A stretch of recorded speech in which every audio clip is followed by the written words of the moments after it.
केंद्र सरकार द्वारा लाए गए 4 नए श्रम कानूनों के विरोध में आज प्रदेश के कोयलांचल क्षेत्रों में राष्ट्रव्यापी हड़ताल का व्यापक असर देखने को मिला। संयुक्त मोर्चा के आह्वान पर आयोजित इस प्रदर्शन के कारण साउथ ईस्टर्न कोलफील्ड लिमिटेड की 12 प्रमुख खदानों में कोयला उत्पादन और परिवहन की गति धीमी पड़ गई। सुबह से कर्मचारी खदानों के बाहर एकजुट होकर नए कानूनों के खिलाफ जमकर नारेबाजी करते नजर आए, जिससे कंपनी के परिचालन पर सीधा प्रभाव पड़ा। इस लड़ाई में कांग्रेस का समर्थन जोरदार मिला और कांग्रेस पार्टी सड़क से सदन तक के इस आंदोलन में पुरजोर समर्थन करने की वादा करी।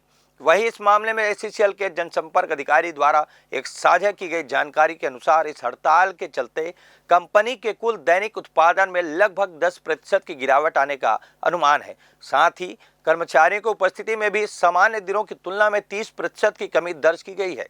विभागीय कर्मचारियों के विरोध के कारण विशेष रूप से ओवरबर्डन रिमूवल का कार्य सबसे अधिक प्रभावित हुआ।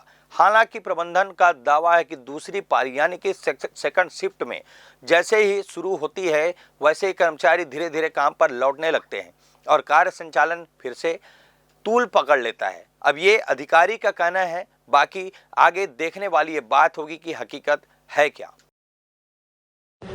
केंद्रीय श्रम संगठनों सेंट्रल ट्रेड यूनियंस के द्वारा आज जो राष्ट्रव्यापी हड़ताल आहूत की गई है, उसका असर एसीसीएल में पहली पाली और जनरल शिफ्ट के आधार पर देखें तो आंशिक रूप से ही रहा है।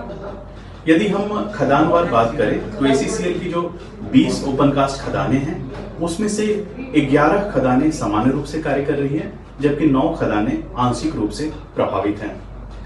यदि कोरबा जिले के हम मेगा परियोजनाओं की बात करें तो जो हमारी दीपका मेगा माइन है वो लगभग सामान्य रूप से संचालित हो रही है। गेवरा अंशतः प्रभावित है, हालांकि वहाँ कॉन्ट्रैक्चुअल काम जो है वो अच्छे से चल रहा है सुचारू रूप से।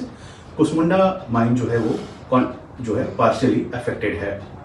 यदि हम भूमिगत खदानों अंडरग्राउंड माइंस की बात करें तो केवल 5 खदानें जो है वो जहां काम रुका हुआ है इस वजह से, बाकी जो 35 खदानें हैं वो सामान्य रूप से काम कर रही है या वहां पे आंशिक रूप से कार्य प्रभावित हुआ है। यदि हम अटेंडेंस की बात करें तो एक औसत दिन के तुलना में जनरल अटेंडेंस की तुलना में लगभग 34% जो है अटेंडेंस में कमी देखी गई है। ये बातें आज के फर्स्ट शिफ्ट और जनरल शिफ्ट के आधार पर हैं। शाम तक जैसी स्थिति होगी और इसको अपडेट किया जाएगा। जब से भारतीय जनता पार्टी शासन में आई है तो श्रमिक विरोधी नीति बनाते जा रही है, श्रमिकों को परेशान करते जा रही है और जितनी भी इनकी नीतियां हैं वो श्रमिकों के विरोध में है और श्रमिक का इस सब बातों को लेकर पूरे देशव्यापी हड़ताल कर रही है। कांग्रेस इसका और कांग्रेस के पूरे साथी और इसका समर्थन कर रहे हैं। हमारी यहाँ की सांसद आदरणीय ज्योत्सना चरण दास महंत जी का भी समर्थन श्रमिक संगठनों को प्राप्त है।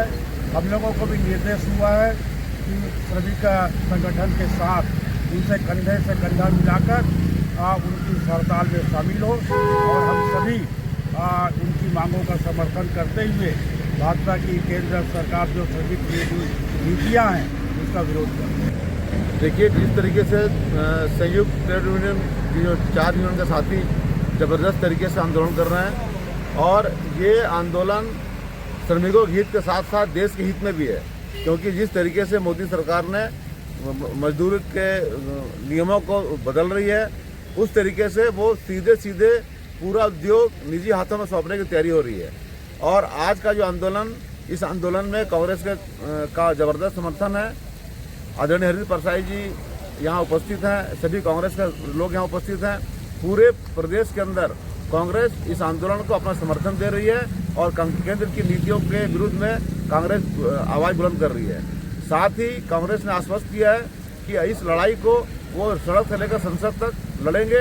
आदरणीय राहुल गांधी जी ने भी ज़बरदस्त इसका विरोध किया है और वो भी लगातार बोलते रहे कि श्रमिकों के साथ अन्याय हो रहा है, श्रमिकों के साथ जो उनको सुविधाएं दी गई थी वो सारी सुविधाएं सारे बिल में ख़त्म कर दिए गए हैं, निजी हाथों को सौंपने की तैयारी चल रही है। इस तरीके से आज पूरा देश जो है पूरा उद्योग खतरे में है।